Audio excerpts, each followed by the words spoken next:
Hi, it's me again with Corel Roll Tips and Tricks, and this is just another video about these two macros that you could use together.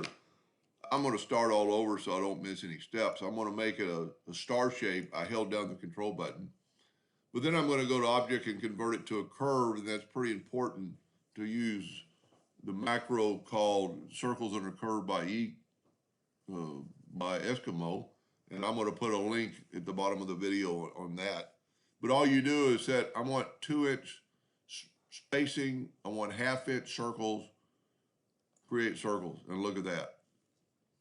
What is so neat about his program is, or his macro, is that puts it on the nodes, you know, the starting and stopping. There's one at that node, and that node. The blend tool would do this, but it would take you quite a bit longer.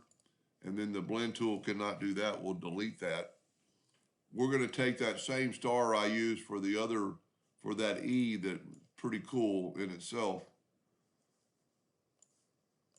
But we're going to use Monster Macros E-cuts that I use. I'm not going to say I use it daily, but I love what it can do. And we're going to use their deal. We're going to set the master shape. And then I'm going to select all these and hit replace with master shape.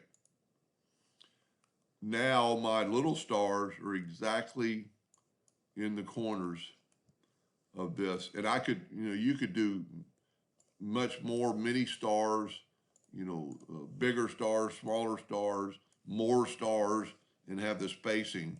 Let's just do it real quick. On a star, you might not want too many more because of the fact that they're gonna hit. But we're gonna, let's say we want them 0.75 of an inch, 2 inches apart. And that's what I'm saying, like these are gonna hit.